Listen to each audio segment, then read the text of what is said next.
তো বন্ধুরা, আমাদের পৃথিবীতে যত মানুষ আছে ততগুলো মানুষের কথাবার্তার ধরন পাল্টে যাচ্ছে। কেন বলছি? তাদের কথাগুলো এখন ছোট করে নিয়েছে। আগে বড় করে বলতো, এখন ছোট করে নিয়েছে কথাবার্তাগুলো। আমি ঠিক করে বুঝতে পারি না, আমার মাথার উপর দিয়ে পুরো চলে যায় কথাবার্তাগুলো। যখন আমরা সোশ্যাল মিডিয়ায় কারোর সাথে কথা বলি, তো আমরা কি জিজ্ঞাসা করি, কী করছো, কেমন আছো? তো তারা রিপ্লাই দিলে তো আমাদের বলবে ভালো আছি, বসে আছি। তারা এইরকম রিপ্লাই দেয় না।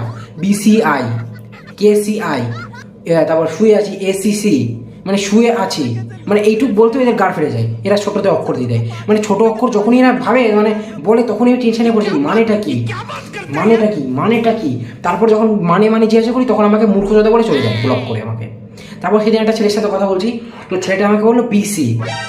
বিসি মানে কি? বিসি মানে কি? যে ছেলেটা আমাকে বললো বিসি মানেটা কি, বিসি মানেটা প্রায় একদিন ধরে আমি ভেবেছি বিসিটা মানেটা কি। আমার কত টাইম নষ্ট হয়েছে। তারপর আমি কিছু গবেষণা করে জানতে পারলাম বিসি মানে হয়েছে বোকাচোদা। তারপর জানতে পারলাম, মানে সামনাসামনি বলতে পারবে না এরা, ছোট ছোট একটা শর্টসে বলে দেবে উত্তরটা, বিসি। আমি তো বলে দিই বোকাচোদা এক নম্বরে পুরো বড় করে। আর আবার যখন কেউ গালাগালি দেয়, খেসিসি। খেসিসিটা মানে কি? আমাকে বাইরে বেরিয়ে কেলাবে না তো? খেসিসিটা মানে কি? মানে বাইরে বেরিয়ে কেলাবে না, এটাই হতে পারে। আমি তারপর আবার একটা গবেষণা করে দেখলাম, আন্টির ছেলে, মানে এইটুকু বলতে এত এত টাইম লেগে যায়, মানে বিসিসি এইসব গালাগালি দিতেও। আমরা তো একবারে বলে দিই, আমি শর্টসে দেখুন তো আমি একবারে পুরো মন খুলে গালাগালি দিয়ে দিই একবারে।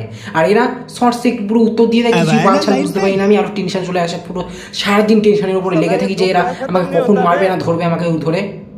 এদের মতো মানুষদের জন্য আমাদের মতন মানুষদের টেনশন হয়ে যাচ্ছে, ডিপ্রেশনে চলে যাচ্ছি আমরা।